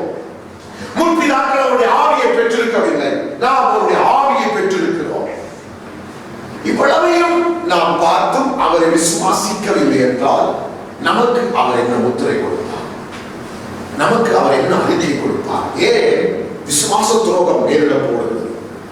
வருங்காலங்களில் விசுவாச துரோகம், விசுவாசத்தை அனைவரும் மறுதளிக்க போகிறார்கள். அதனால் நம்முடைய விசுவாசம் ஆண்டவர் மேல ஊன்ற கட்டப்படணும். மலைகள் குன்றுகள் விலகி போனாலும், பர்வதங்கள் நம்முடைய கண்களுக்கு உள்ளதாக விலகி போனாலும், கர்த்தர் மேல் இருக்கிற நம்முடைய விசுவாசம் அது ஊன்ற கட்டப்படணும். அதை யாரும் அசைக்க முடியாத அளவுக்கு நம்முடைய விசுவாசம் நமக்குள்ள ஊன்ற கட்டப்படணும். அது இருக்குதா இல்லையா என்று பார்க்கத்தான் ஒரு அளவுகோலை உங்களுக்கு காண்பித்தேன். யோவான் 7:37-38. எது உங்க உள்ளத்திலிருந்து ஜீவ தண்ணீர் உள்ள நதிகள் புறப்பட்டு ஓடுதா? ரட்சிப்பின் நதி புறப்பட்டு ஓடுதா? அந்த பாத்திரத்தை கையில் பிடித்துக் கொண்டு நான் கர்த்தரை தொழுது கொள்ளுகிறேனா? நம்முடைய உள்ளம் எப்படி இருக்கு என்பது நம்ம எல்லாருக்கும் தெரியும். மற்ற எல்லாரையும் காட்டி நமக்கு நம்ம உள்ளம் எப்படி இருக்கு? ஜீவன் எல்லாம் புறப்பட்டு ஓடுதா? அல்லது கடந்து தூசு பறக்குதா? காட்டுல பாலைவனம் போல நம்முடைய உள்ளம் இருக்குதா? வெறுமை. வெறுமை. எத்தனை பேருக்கு உள்ளத்துல வெறுமை உணர்வு? எத்தனை பேர் உள்ளத்துல ஒரு சந்தோஷம் இல்லை? வெறுமையா இருக்கு, சமாதானம் இல்லாம இருக்கு. இது நம்ம உள்ளத்துல சரியான விசுவாசம் இன்னும் வரவில்லை என்பதை நமக்கு காண்பிக்கிறது. பாண்டவர் சொல்லுகிறார், உன் தேவனாகிய கர்த்தருக்கு நீ பயந்து அவரை சேவித்து அவரை பற்றி கொண்டிருந்த அவருடைய நாமத்தை கொண்டு ஆணையிடுவாயாக. சொல்ல பாயத்தில் என் கர்த்தர் எனக்காக யாவையும் செய்து முடிப்பார். நான் பாடினவல்லவா, எனக்காக யாவையுமே செய்து முடிக்கிறேன். என் தேவனால் கூடாதது ஒன்றும் இல்லை. ஏன் நமக்கு பிரச்சனை வந்த உடனே நம்ம சூழ 1000-10,000 பிரச்சனை வந்த நாம் உடனடியாக இருக்க போகணும்? தேவன் முற்பிதாக்களுக்கு செய்வதை நினைக்கணும். அவர்களை கானானுக்கு கொண்டு போற வனாந்தரத்திலே செய்வதை நினைக்கணும். அவர்களுக்கு இல்லாத ஒரு பெரிய பாக்கியம் நம்முடைய ஜீவனை நமக்கு கொடுத்ததை நினைக்கணும். அவருடைய வார்த்தை ஆவி அவரை அப்பா பிதாவை அழைக்கிற அந்த உரிமையை நாம் நினைக்கணும். நினைச்சு இவ்வளவு நன்மைகளை செய்த தேவன் எனக்கு அற்புதம் செய்யாமல் இருப்பாரோ? இவ்வளவு அதிசயங்களை செய்த தேவன், அதுக்கு தான் அவர் சொல்கிறார், இத்தனை அற்புதங்கள் அதிசயங்களை நான் இவர்களுக்கு காட்டி இன்னும் இவர்கள் என்னை நம்பவில்லை. நம்ம பார்த்து சொல்வார், அவர்களுக்கு இல்லாத அற்புதங்களை இவர்களுக்கு இந்த கடைசி காலத்திலே வாழ்கிறவர்களுக்கு செய்தும் இன்னும் இவர்கள் என்னை நம்பவில்லை.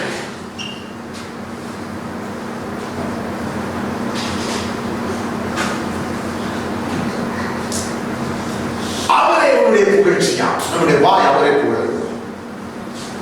ஒவ்வொரு சூழலையும் அவரே புகழ்ச்சி சொல்லணும். நீ எகிப்திலே செய்தவைகள், நீ கானானுக்கு போகிற பாதையை செய்தவைகள், நீ அதன் பின்பதாக செய்தவைகள் எல்லாம் நினைத்து பார்க்கும் பொழுது, கர்த்தாவே இவ்வளவு அற்புதங்களை அதிசயங்களை செய்தவர், எனக்கு ஒரு சின்ன அற்புதம் செய்ய மாட்டேனோ? நிச்சயமாய் செய்ய. ஆண்டவர் அதுக்குத்தான் அதை சொல்லுகிறார். அதையெல்லாம் நீ நோக்கி பார்க்கும்போது, அதை நீ கண்டிருக்கிறாய், அதை நீ கேட்டிருக்கிறாய், அதை நீ வேதத்திலே பார்க்கிறாய். பார்க்கும்போது நமக்கு தெரியும், இத்தனை காரியங்களை செய்தவர் எனக்கு செய்யாமல் விடுவார், நிச்சயமாய் செய்வார். அதுக்குத்தான் அவர் எழுதி வைத்திருக்கிறார். அதுதான் விசுவாசம். அவர் மேல வைக்கிற விசுவாசம் எது? இத்தனை காரியங்களை செய்தவர் எனக்கு செய்யாமல் இருப்பாரோ? இத்தனை பேருக்கு செய்தவர் எனக்கு செய்யாமல் இருப்பாரோ? அப்போ நமக்கு சூழ்நிலைகள், பிரச்சனைகள், காரியங்கள் வந்த உடனே நாம் என்ன செய்யணும்? வேதத்துக்குள்ள போக ஆரம்பிக்கணும். வேதத்துக்குள்ள தேவன் செய்தவர்களை நினைக்க ஆரம்பிக்கணும். நினைக்க ஆரம்பித்தால் நமக்கு அவ்வளவு அற்புதங்களோட ஒப்பிட்டு நம்ம காரியத்தை பார்க்க ஒரு சின்ன தூசமானி, நம்ம காரியம் அவருக்கு ஒரு எப்படி மாறி சின்ன காரியம், அவர் பாசம் லேசான காரியம் ஆண்டவரே, இது உமக்கு எல்லாரும் லேசான காரியம். என்னுடைய தேவை, என்னுடைய பிரச்சனை, நான் எதிர்பார்க்கிற காரியம், நான் ஜெபித்துக் கொண்டிருக்கிற காரியம், இது லேசான காரியம் ஆண்டவரே, லேசான காரியம். அதுக்கு தான் உங்களுடைய பாக்கியத்தை. உதாரணத்துக்கு சில காரியத்தை சொல்றோம். யாத்ராகமத்தை எடுத்துக்கொள்ளுங்க. யாத்ரா 15ஆம் அதிகாரம் 26 வாசிக்க கேட்போம். 15:26. அதற்கு முன்னதாக நாம் 26 முதல் 23 வாசிக்க கேட்போம். அப்பொழுது அவர்களை தொடர்ந்து 15 யாத்ராகம் 15:23. அவர்கள் மாறாவிலே வந்தபோது மாறாவின் தண்ணீர் கசப்பாய் இருந்தது, அதை குடிக்க அவர்களுக்கு கூடாது. அதனாலே அவர்களுக்கு மாறா என்று பெயரிடப்பட்டது. அப்பொழுது ஜனங்கள் மோசேக்கு விரோதமாய் முறுமுறுத்து எண்ணத்தை குடிப்போம் என்றார்கள். மோசே கர்த்தரை நோக்கி கூப்பிட்டார். அப்பொழுது கர்த்தர் மோசேக்கு ஒரு மரத்தை காண்பித்தார். அதை அவன் தண்ணீரில் போட்டவுடனே அது மதுரமான தண்ணீர் ஆயிற்று. அவர் அங்கே அவர்களுக்கு ஒரு நியமத்தையும் ஒரு நியாயத்தையும் கட்டளையிட்டு அங்கே அவர்களை சோதித்து போது கர்த்தர் அந்த நதியட்டைக்கு கொண்டு வரும்போது ஏன் கொண்டு வரார்? வேறு கசப்பான தண்ணீர். நல்லா புரிஞ்சுக்கணும். என்ன தண்ணீரா? கசப்பான தண்ணீர். அந்த கடைசி அதிகாரத்தை பார்த்தீங்கன்னா 17 சொல்லி பின்பு அவர்கள் எலிமுக்கு வந்தார்கள். அங்கே 12 நீரூற்றுக்கள், பெருச்ச மரங்கள். நல்லா கவனிச்சுக்கொள்ளுங்க. அப்போ அவர் எங்க கொண்டு வந்திருக்காங்க? நேராக கொண்டு வந்திருக்கணும். தாகம் உள்ள மக்களை இங்க கொண்டு வந்திருக்கணும். 12 நீரூற்றுக்கு லட்சக்கணக்கான மக்கள் அல்லவா? எதுக்கு அங்க கொண்டு போறார்? அவர்களை சோதிக்கும்படியா. நல்லா புரிஞ்சு கொள்ளுங்க. கிறிஸ்தவ வாழ்க்கை நல்லா புரிஞ்சு கொள்ளுங்க. அதான் செய்தது. ஒவ்வொரு நிமிடம் ஒவ்வொரு நொடிப்பொழுது நாம் சோதிக்கப்பட வேண்டும். ஒவ்வொரு நாளும் சோதிக்கப்படுகிறோம். ஒவ்வொரு காரியங்களிலும் சோதிக்கப்படுகிறோம். நமக்கு அது தெரியாது. அறிந்து விட்டோம், கவனமாக இருக்கிறோம்.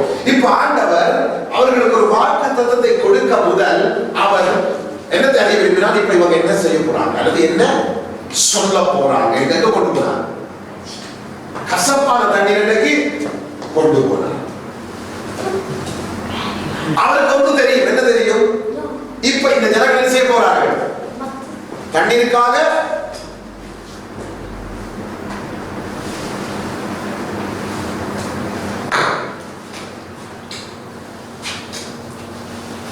முறுமுறுக்க போகிறார்கள். தண்ணீருக்காக என்ன செய்ய போகிறார்கள்? முறுமுறுக்க போகிறார்கள். எதிர்பார்த்து கொண்டு போய் மோசே சொல்ல இந்த பதில் எடுத்து போய் இந்த தண்ணீரை குடிக்க விடு. இப்ப ஜனங்களுக்கு தெரியாது, எங்களை சோதிக்கத்தான் கசப்பான தண்ணீரை கொண்டு போறாங்க. போய் குடிச்ச உடனே என்ன செய்தாங்க? வேற சொல்றது, அப்பொழுது ஜனங்கள் மோசேக்கு விரோதமாய் முறுமுறுத்து எப்படி இந்த தண்ணீரை குடித்து கொண்டார். வாய் வச்சவனே கசப்போம் என்று தூக்கி போட்டு என்ன சொன்னாங்க? மோசே பார்த்து என்ன சொன்னாங்க? எப்படி இந்த தண்ணியை குடிப்போம்? நீ தண்ணி தராதவங்களை கொல்ல போறாங்க. இதுக்கு தான் நீ எங்களை அழைச்சது முதல் தரம் அல்ல. இதுக்கு முதலே பல தடவை நடந்து கொடுக்கிறது. திரும்ப திரும்ப செய்தார்கள். அப்ப வேதம் சொல்றது அவர்களை சோதித்து பிரமாணத்தை கொடுத்தார். அந்த பிரமாணத்தை வாசிக்க 26. நீயும் தேவனாகிய கர்த்தரின் சத்தத்தை கவனமாக கேட்டு அவர் பார்வைக்கு செம்மையானவர்களை செய்து அவர் கட்டளைகளுக்கு செவி கொடுத்து அவர் நியமங்கள் யாவையும் கை கொண்டால் நான் எகிப்தியருக்கு வரப்பண்ணின வியாதிகள் ஒன்றையும் உனக்கு வரப்பண்ணேன். நானே உன் பரிகாரியாகிய நானே உன் பரிகாரியாகிய கர்த்தர். உலகத்தாருக்கு வருகிற வியாதிகள் எகிப்தியர் உலகத்தாருக்கு வருகிற வியாதிகள் ஒன்றையும் உனக்கு நான் வர அனுமதி கொடுக்க மாட்டேன். நானே உன் பரிகாரியாகிய கர்த்தர். ஆனால் நான் உன்னை சோதிக்கிறதை நீ அறியாமல் முறுமுறுத்து விட்டாய். வாக்குத்தத்தம் எப்படி கொடுப்படுது பாத்தீங்களா? உலகத்தாருக்கு வருகிற வியாதியை நான் உனக்கு வரம் பண்ணேன்.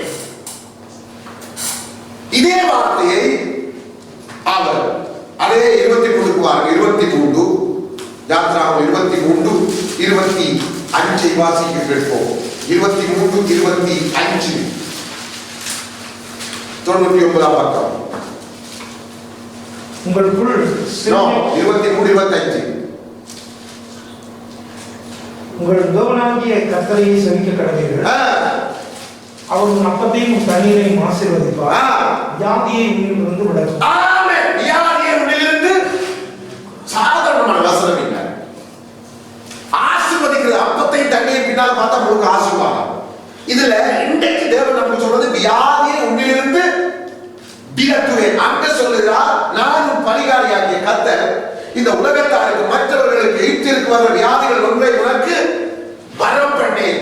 நீ என்னை விசுவாசிக்கணும். மாத்திரமல்ல, விசுவாசித்தா நீ கீழ்ப்படிவாய். நியமங்களை நியாயங்களை ஆபிரகாம் சொல்லுகிறார், என் நீதி என் நியாயம் என் கட்டளைகள் என் பிரமாணங்களை அவன் கை கொண்டான்.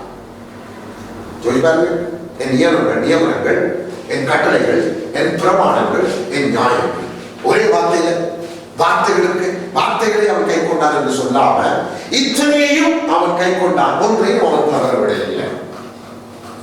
அப்போ இதுல ஆண்டவர் சொல்லுகிறார் 15:26 யாத்ராகமத்துல, நீங்கள் என் கற்பனைகளை கை கொண்டார் எய்த்திற்கு வரப்பட்ட வியாதிகள் ஒன்றையும் உங்களுக்கு நான் வரப்பட்டேன். ஏனென்றால் உன் பரிகாரியாக கர்த்தர் நான். இங்கே சொல்லுகிறார், உன்னை ஆசீர்வதிக்கிறது மட்டுமல்ல, வியாதியை உன் நடுவிலிருந்து என்ன செய்வேன், விலக்குவேன். இதெல்லாம் தேவன் சும்மா நம்ம உற்சாகம் பண்றதுக்கு அல்லது நமக்கு என்ன சொல்றது உசுப்பேத்தி விடுவேன் ஏதோ சொல்லணும் பண்றதுக்காக. பொய் சொல்ல அவர் மனிதர் அல்ல, மனமால அவர் மனுபுத்திரர் அல்ல. சொல்லியும் செய்யாதிருப்பாரோ, வசனித்தும் நிறைவேற்றாதிருப்பாரோ. தேவன் பொய் சொல்லுகிறவர், உசுப்பேத்தி விடுகிறவர், நம்மை நம்ப வைத்து ஆசை காட்டி எப்படி அது செய்வது இது செய்வது என்று சொல்லி ஆசை காட்டி போட்டு நம்மை அப்படியே விட்டு விடுகிறவர் அல்ல. இது தேவன் சொன்ன வார்த்தை. வியாதியை நடுவிலிருந்து விலக்குவேன். அப்போ நாம ஹாஸ்பிட்டலுக்கு போன தவறு இல்லை, ஆபரேஷன் செய்யற தவறு இல்லை, மருந்து எடுக்கிற தவறு இல்லை. ஆனா நமக்கு டாக்டர் ஹாஸ்பிட்டலுக்கு வெளியே வரும்பொழுது ஒரு அறிக்கை கொடுப்பாங்க, வாழ்நாள் முழுக்க நீங்க மருந்து என்ன செய்யணும், எடுக்கணும். இங்கதான் சிக்கல் வருது. வாழ்நாள் முழுக்க நீங்க இந்த மருந்தோட தான் வாழணும். இல்லைன்னு சொன்னா நீங்க செத்துருவீங்க. அப்படி என்று சொன்னா அங்கதான் நாம உட்கார்ந்து சிந்திக்க ஆரம்பிக்கணும். அங்கதான் நாம தேவனுடைய வார்த்தைக்கு திரும்பணும். இதெல்லாம் விசுவாசத்தினால கிடைக்கிற நன்மைகள், விசுவாசத்தினால நீதிமான் பிழைக்கிறது. இது ஒரு நாள் வருகிறது அல்ல, இது அன்றாடம் அன்றாடம் அன்றாடம் அபியாசப்படுத்துகிற ஒரு காரியம், நம்மை வளர்த்துக் கொள்ளுகிற ஒரு காரியம், விசுவாசத்திலே காலடி எடுத்து வைத்து நடக்கிற காரியம். என்ன, வியாதியை உன் நடுவிலிருந்து நான் விலக்கி போடுகிறேன். யோசிச்சு பாருங்க. ஒன்று ஆண்டவர் பொய்யரா இருக்கிறது நல்லது, நாங்க பொய்யரா இருக்கிறது. நமக்கு தெரியும் ஆண்டவர் ஒரு நாள் பொய்யர் அல்ல, எந்த மனிதனும் பொய்யன் என்று சொல்வோமாக. அவர் சொல்லுகிறார், எந்த மனிதனும் பொய்யன் என்று சொல்வோமா. அப்ப நாம் ஆண்டவரை பொய்யரா மாற்ற முடியாது. நம்ம அப்படி சொன்னா கூட ஆண்டவர் பொய் சொல்கின்றார் அல்லது ஆண்டவர் நிறைவேற்ற இல்லை என்று சொன்னா கூட கடைசி நாளிலே அவர் வெற்றி பெறுவார். நாம் பொய்யர்கள் என்று அவருடைய வார்த்தையால் நிதானிக்கப்படுவோம். ஏன்னா நமக்கு எல்லாமே சிம்பிளா இருக்குது, எல்லாமே விளையாட்டா இருக்குது, இதெல்லாம் சின்ன காரியம் அப்படி என்று நாம தட்டிட்டு போயிருக்கிறோம். ஆனா ஆண்டவர் அதை எவ்வளவு சீரியஸா எடுக்கிறார் என்பதை நாம் கடைசி நாளில் எல்லாம் புரிஞ்சு கொள்ள போறோம். அதனாலதான் நான் ஆரம்பத்திலே சொன்னேன், என்ன சொன்னேன், எனக்கு இன்னொரு சந்தர்ப்பம் கொடுங்க என்று அநேக தேவ பிள்ளைகள் கர்த்தரிடத்துல கேட்க போறாங்க. இன்னொரு சந்தர்ப்பம் கொடுங்கப்பா, இன்னொரு சந்தர்ப்பம் கொடுங்கப்பா, உண்மையாய் நான் வாழ்ந்து விட, உண்மையாய் கீழ்ப்படிந்து விட, உண்மையாய் விசுவாசித்து விட, உண்மையாய் ஊழியம் செய்து விட என்று நாம் கேட்போம். ஆனால் அதுக்கு சந்தர்ப்பம் கிடைக்க போவதில்லை. அதனால இப்பொழுதே நமக்கு அந்த சந்தர்ப்பம் உண்மையாய் வாழ, உண்மையாய் விசுவாசிக்க, உண்மையாய் கீழ்ப்படிய, உண்மையாய் ஊழியம் செய்ய கொடுக்கப்பட்ட சந்தர்ப்பம் என்று நினைத்து நம்ம வாழ்க்கையை நாம் அவருக்கு முன்பதாக உறுதிப்படுத்திக் கொள்ளுவோம். ஏனென்றால் தேவன் நமக்கு கொடுக்கிற வார்த்தை. இதையும் தாண்டி அவர் பேதுருவில் என்ன சொல்லியிருக்கிறார், 1 பேதுரு 2ஆம் அதிகாரத்துல என்ன சொல்லியிருக்க 24 நாம் பாவங்களுக்கு செத்து நீதிக்கு பிழைக்கும்படி அவர் தாமே தம்முடைய சரீரத்திலே நம்முடைய பாவங்களை சிலுவையின் மேல் சுமந்து தீர்த்தார். அவருடைய தழும்புகளால் நாம் குணமடைகிறோம், அவருடைய தழும்புகளால் நாம் சுகமானோம். ஏசாயா சொல்றார் சுகமாகிறோம். இங்கே சொல்லப்படுகிறது அது முடிஞ்சபடினால நம்முடைய தழும்புகளால் சுகமானோம். 107 சங்கீதத்தில் அவர் தம்முடைய வார்த்தையை அனுப்பி அவர்களை குணமாக்கி அழிவில் இருந்து தப்புவிக்கிறார். அதே போல 103 சங்கீதம் 3, 4, 5 அவர்கள் அக்கிரமங்களை எல்லாம் மன்னித்து நோய்களை எல்லாம் குணமாக்கி, இப்படியாக பல வார்த்தைகள் நமக்கு கொடுக்கப்பட்டிருக்கிறது. அப்ப இந்த வார்த்தைகளை எல்லாம் நான் என்ன செய்யணும் கொடுத்திருக்கிறார், அப்படியே நம்பணும். எப்படி அப்படியே நம்பணும். எவ்வளவு நம்பணுமா? 100க்கு 100 நம்பணும். ஏற்கனவே இதை நம்ம சொல்லி ஜெபிச்சிருக்கிறோம். ஜெபிச்சிருக்கிறாங்க. அவர் உண்மையான விசுவாசத்தோட ஜெபிச்சிருக்கிறாய். இந்த வசனத்தை சொல்லி இருக்கலாம். ஆனால் உண்மையான விசுவாசத்தோட நீ இதை செய்யாமல் ஜெபிச்சு முடிஞ்சோட உனக்கு தெரியும் இந்த நோ போகவே போகாது. ஜெபிச்சு முடிஞ்ச உடனே நமக்கு தெரியும். ஜெபிச்சு முடிஞ்ச உடனே சொல்லுவோம், அப்பா அந்த குடிசை எடுங்க. ஜெபிச்சு முடிஞ்ச உடனே நாம சொல்ற அடுத்த காரியம், தூக்க போகிற அந்த குடிசையை எடுங்க. என்ன நம்ம என்ன செய்யறோம்? எனக்கு சுகம் வராது என்பதை நாம் அறிக்கை பண்ணுகிறோம்.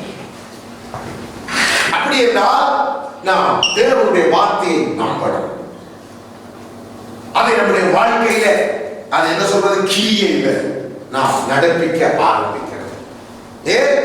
ஒரு வியாதி 1 மாசத்துல போயிட்டுது, அல்லது 1 வாரத்துல போயிட்டுது, ஆபரேஷனோட நின்றுது, அல்லது ஒரு கிழமை குளிச்சு எடுக்கிறது நின்றுது, காய்ச்சல், தலைவலி, அப்படியான வியாதிகள் இருந்தா ஓகே, அதோட முடிச்சு, அது தவறு இல்லை. ஆனா தொடர்ந்து நம்மை அது தாக்க வேண்டாம். தொடர்ந்து நான் மருந்து எடுக்கணும் டாக்டர் சொல்வார் அப்படின்னா, தொடர்ந்து நீ இதை எடுத்துக்கொண்டா இருக்கணும் என்றா அந்த மருந்தே என்னை ஈரல் என்ன செய்யும், அடித்து போடும்.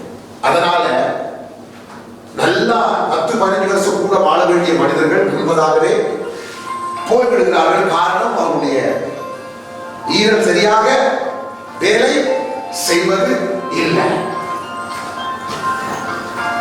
அப்ப நாம் எவ்வளவு கவனமா இருக்கிறோம். காரணம், தேவன் தம்முடைய வாக்கு சத்தங்களை நமக்கு எழுதி கொடுக்கும் பொழுது என் பிள்ளைகள் இதை நம்புவார்கள். நம்ம எப்படி சொல்லலாம், இப்படிதான் எங்களுக்கு செய்வார்கள், நாம் எப்படி நம்புறது கேட்டா சொல்றாங்க, முப்பதாக்களுக்கு செய்வதை குறிச்சுப்பார்.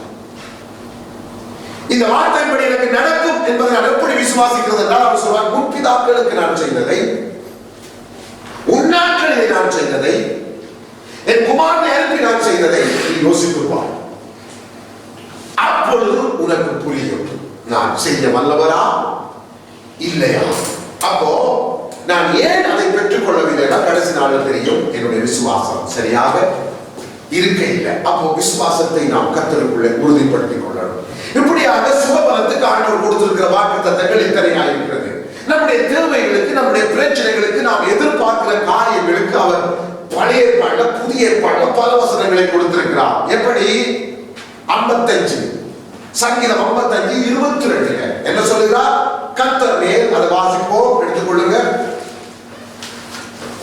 சங்கீதம் 55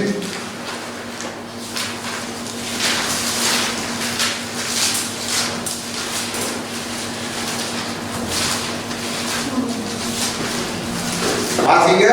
22 கர்த்தர் மேல் பாரத்தை வைத்து ஆதரிப்பார், நீதிமானை ஒருபோதும் தள்ளார். ஆமென். இந்த வார்த்தை நம்முடைய உள்ளத்துக்குள்ள உண்மையாய் என்னுடைய ஆவியில பதிஞ்சிட்டா, நம்முடைய பாரம் எதுவாக இருந்தாலும் நாம் என்ன செய்வோம்?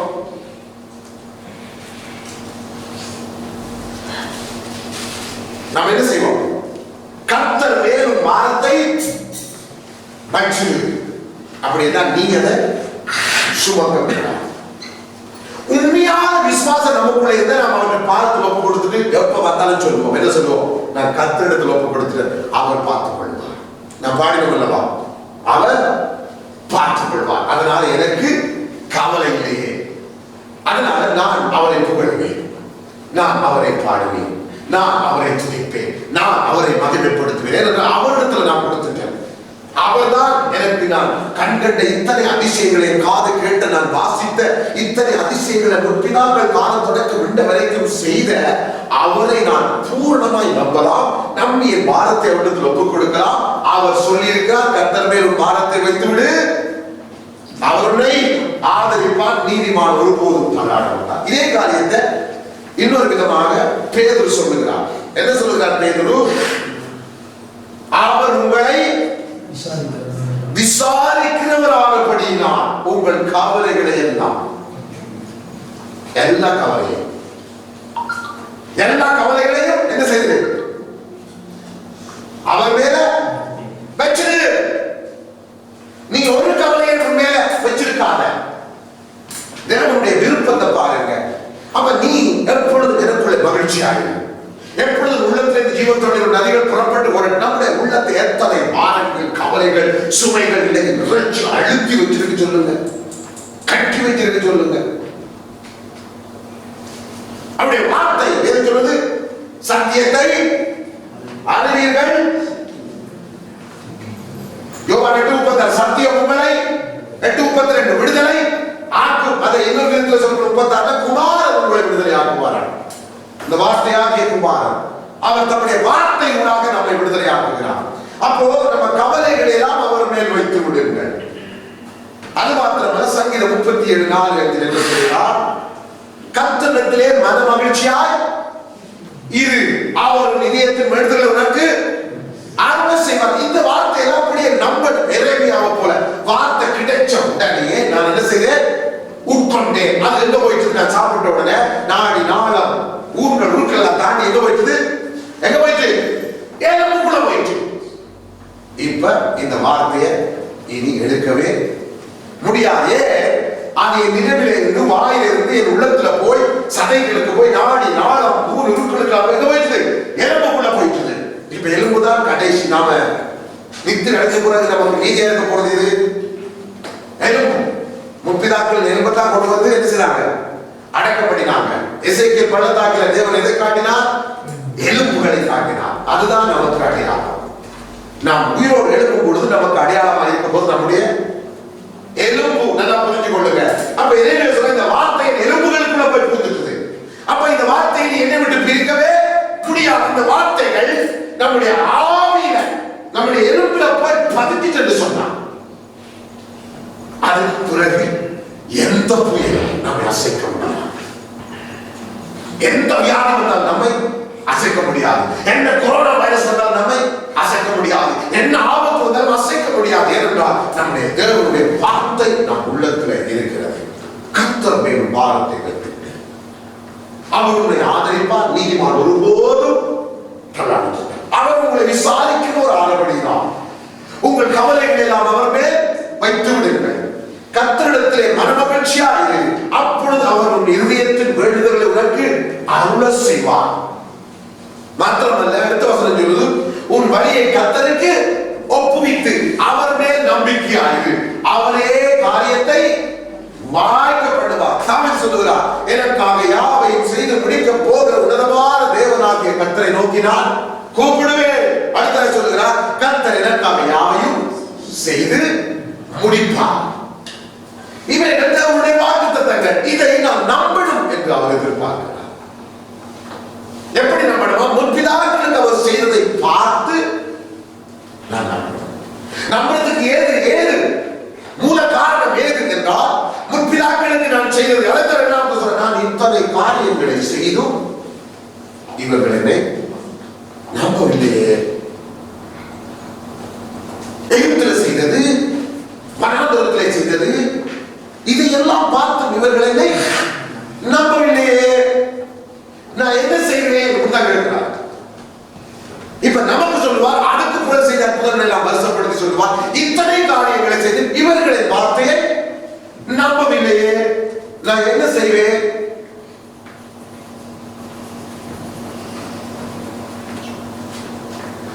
இப்படி வேதம் முழுவதும் எல்லாவற்றுக்கும் அவர் வாக்குத்தத்தத்தை கொடுத்துதான் இருக்கிறார். வேதத்தை தியானிக்கிறவர்களுக்கு அது தெரியும்.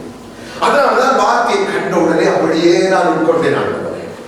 கண்டுட்டீங்களா? வியாதியை நடுவிலிருந்து விலக்குவே என்ற வார்த்தையை கண்டோடைய ஒரு சந்தோஷம். விலக்குவே என்ன சொல்றார்? வியாதி நம்மளை இருந்தா என்ன செய்வாராம்? அந்த வியாதியை விலக்கி போடுவார், நீக்கி போடுவாரா. இதுக்கு நமக்கு தேவை விசுவாசம். அவர் எதிர்பார்க்கிற அந்த விசுவாசம். வார்த்தைகளை உள்ளத்துல ஏற்றி இந்த வார்த்தைகளை பாடலாக்கி அவரை பாடி துதிக்கிற விசுவாசம். அங்கே சொல்லுகிறார், நீ அறிக்கை பண்ணணும். என் நாமத்தை கொண்டு, உபாகமத்தில் சொல்ல, நாமத்தை கொண்டு நீ கர்த்தரை சேவித்து அவருக்கு கீழ்ப்படுத்தி அவருக்கு பயந்து என் நாமத்தை கொண்டு என்ன செய்யணுமா? அறிக்கை செய்யணும். இதுதான் தாவீது செய்யலாம். யாருக்கு முன்னால? கோலியாத்தை கொண்டு வராங்க. அப்ப தேவன் நீங்க எதிர்பார்க்கல, நாம் அறிக்கை பண்ணணும். கேட்பாங்க, என்னப்பா தொழில் எப்படி போகுது? கர்த்தர் என்னை ஆசீர்வதித்து என்னை உயர்த்துவார், என்னை வாழாக்காமல் தலையாக்குவார். தொழில் எப்படி போகுது? நான் இளம தெரிந்தாலே நாட்டுக்கு நம்ம இப்போ கொரோனா வைரஸ் பிரச்சனையால தொழில்கள் கொஞ்சம் அப்படி சொல்லிட்டாங்க. நம்ம உடனடியாக என்ன செய்வோம்? அதுல ஒரு இப்படி உடனடியாக நீ ஆணையிடு. யாரை கொண்டு ஆணையிடு? என் நாமத்தை கொண்டு ஆணையிடு. இதைத்தான் நாம் ரோமர் 10:9-10 சொல்லுகிறோம். இதயத்தில் நீ விசுவாசித்தால் வாயிலே அறிக்கை செய். இதே காரியத்தை தான் நாம மத்தேயு 10:32-33 பார்க்கிறோம். மனுஷன் என்பதாக என்னை அறிக்கை பண்ணு. அறிக்கை பண்ணு.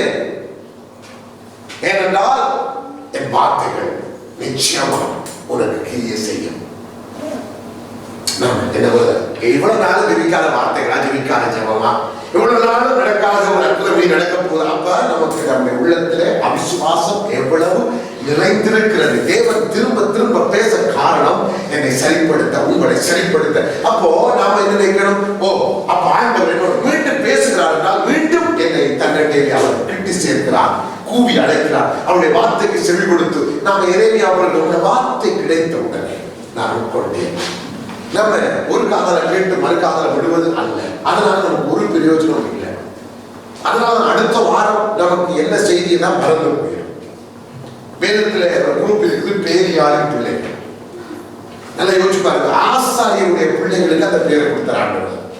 ஏறிய பிள்ளைகளுக்கு ஆண்டவர் இவர்கள் பேரியாளின் பிள்ளைகளாக இருந்தார்கள். அவர்கள் கர்த்தரை அறியவில்லை. அதை பார்த்த உடனே ஆசாரியர், அந்த நாட்களிலே இருந்த அந்த காலத்து ஆசாரியர், இவர்கள் பேரியாளின் பிள்ளைகளோ, பெரிய பிரகாசம் யாரா?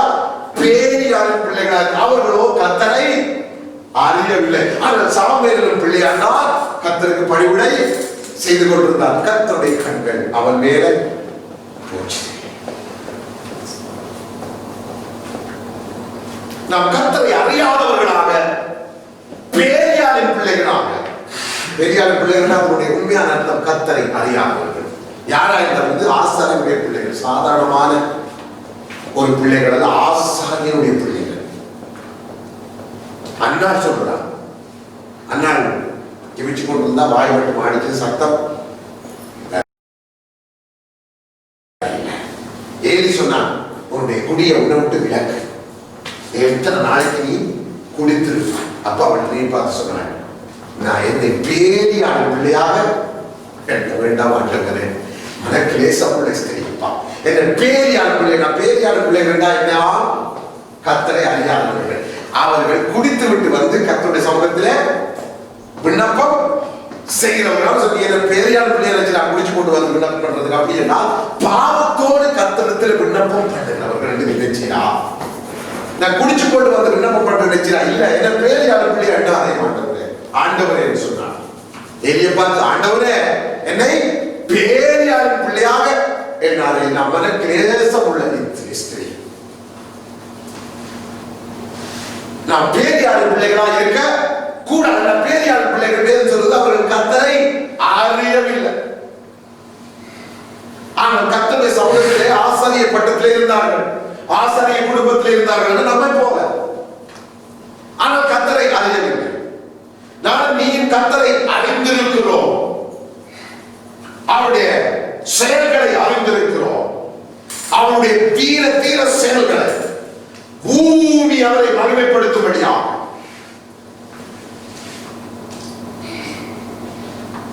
பார்க்க போறாங்க. போனோடனே அங்க ஒரு தேசிய வீட்டுக்கு போறாங்க. சொல்றான், கர்த்தர் செய்த பெரிய காரியங்களை பார்த்த இதயம் என்ன போயிட்டாங்க, கரைஞ்சு போயிட்டு ஒரு உலக பயம் உங்களுக்கு வந்துட்டு. எங்க தேசத்தை கர்த்தர் உங்களிடத்துல ஒப்பு கொடுத்தார். அதனால நீங்க வரும்போது என்ன, என் குடும்பத்தை காப்பாற்றுங்க வேசி விண்ணப்பம் பண்றாங்க. கர்த்தர் செய்த காரியங்களை நாங்கள் அறிந்தோம். பெரிய சொல்றாங்க, ஓ பாளையம் வந்துட்டது, பெட்டி வந்துட்டது, எங்க யுத்தத்துக்கு பாளையத்துக்கு வந்துட்டது பெட்டி. ஓ பெலிஸ்தியர்களே, இதோ பாருங்க, இந்த பாளையத்துக்கு கர்த்தருடைய பெட்டி வந்துட்டது. இந்த தேவன் அல்லவா எல்லாம் இத்தனை விதமாக பாதித்து போட்டதுனால துணிச்சு உற்சாகமாக யுத்தம் பண்ணுங்க. அப்படி என்றால் தேவன் தம்முடைய நாமத்தை பூமி முழுவதிலும் மோசே பார்த்துள்ளார். நான் பிரஸ்தாவப்படுத்த பார்வோனை தெரிந்து கொண்டார், மோசையை தெரிந்து கொண்டார், பூமி முழுவதிலும் அவருடைய நாமத்தை அவர் மகிமைப்படுத்த. அப்படி என்றால் அந்த மகிமை பூமியில உள்ளவர்களுக்கு தெரிந்திருக்கிறது என்றால் அதை விட அதிகமாய் யாருக்கு தெரிந்திருக்கணும்? நமக்கு தெரிந்திருக்கணும். அப்போ கர்த்தரை நாம் உண்மையாய் உறுதியாய் 100க்கு 100 நம்பணும். நம்முடைய எல்லா காரியங்களுக்கும் சரீர சுகபலமோ, நம்முடைய ஆசீர்வாதமோ, நம்முடைய தேவைகளோ, நமக்கு இருக்கிற குடும்பத்தில் இருக்கிற பிரச்சனைகளோ எதுவாக இருந்தாலும் கர்த்தரை நம்பணும். அதனால ஜெபித்து கர்த்தரிடத்துல வார்த்தை ஒப்பு கொடுத்தா அதுக்கு பிறகு கர்த்தரை மகிமைப்படுத்திக் கொண்டே இருக்கணும். ஏன் அநேகர் நான் பார்க்கிறது ஒப்பு கொடுத்து திரும்ப இருப்பாங்க. அதனால ஆண்டவரா தனியா வார்த்தை கேட்டேன். சபையில எல்லாம் ஓகே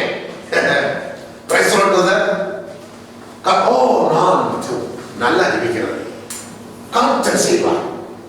குடும்பத்திலேயே நமக்கு கணவன் மனைவி கிடையில கூட இந்த விசுவாசத்தை கண்டுபிடிச்சு கஷ்டம். மனைவி சொல்லுவா, இந்த விசுவாசம் உங்களுக்கு தெரியுங்க, புது பாக்குறீங்களா?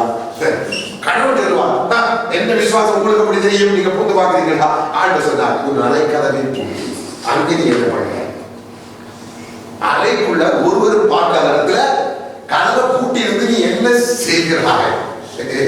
கண்ணீர் வடித்து கொண்டிருக்கிறாயோ, அழுது புலம்புகிறாயோ, முறுமுறுக்கிறாயோ, அதுதான் உண்மையான விஷயம்.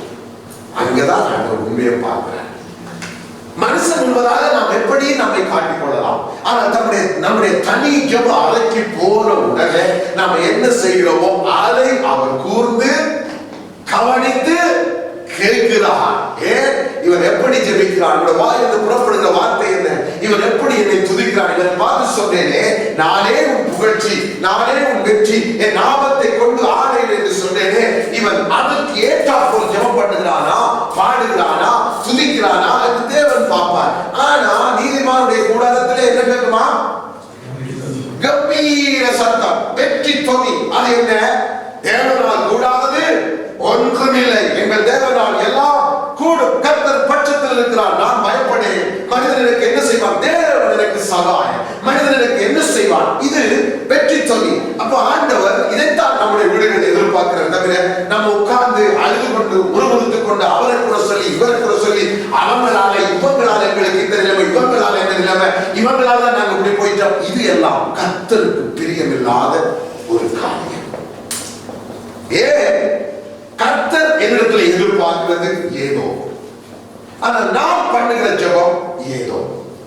அதனால நம்முடைய ஜெப அறைகள்ல எந்த மனுஷன் மேலையும் நாம தாங்களே கூட நான் கர்த்தர், என் உள்ளம் கர்த்தரோட இணைக்கப்பட்டிருக்கிறது. என் உள்ளத்திலிருந்து ஜீவன் தண்ணீரோட நதிகள் தனியை நினைக்க போன உடனே உங்களுக்கு உங்களை அறியாமலே என்ன செய்யணும்?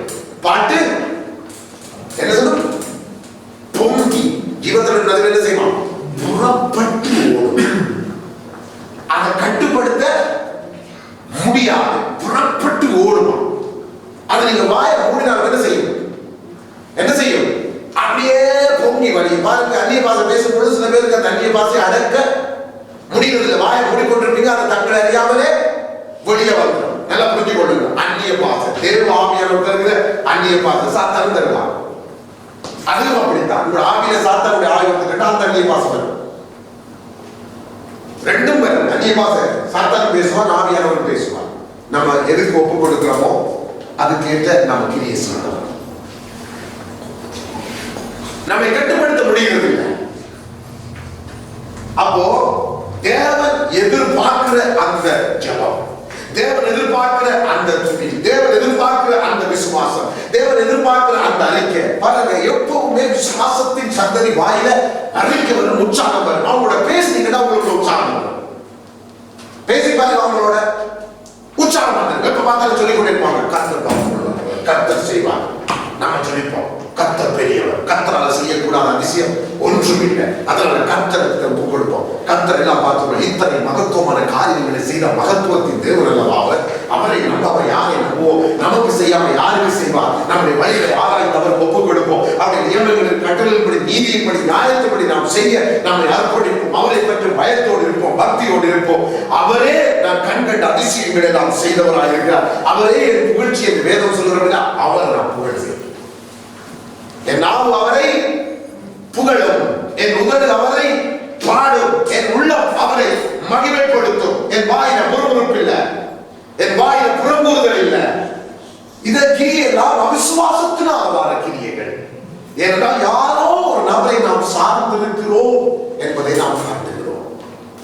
தேவனை சார்ந்திராமல், நல்லா புரிஞ்சுக்கணும், யாரோ ஒரு நபரை நாம் சார்ந்திருக்கிறோம், அல்லது ஏதோ ஒன்றை நாம் சார்ந்திருக்கிறோம், ஏதோ ஒரு பொருளை நாம் சார்ந்திருக்கிறோம் என்பது நம்முடைய வாயை ஏற்படுற வார்த்தைகள் நாம் கண்டுகொள்வோம். தேவனை சார்ந்திருக்கிறவர்கள் எப்பொழுதும் அந்த விசுவாசம் உள்ளத்திலிருந்து ஜீவ தண்ணீர் உள்ள நதியால் புறப்பட்டு ஓடும்.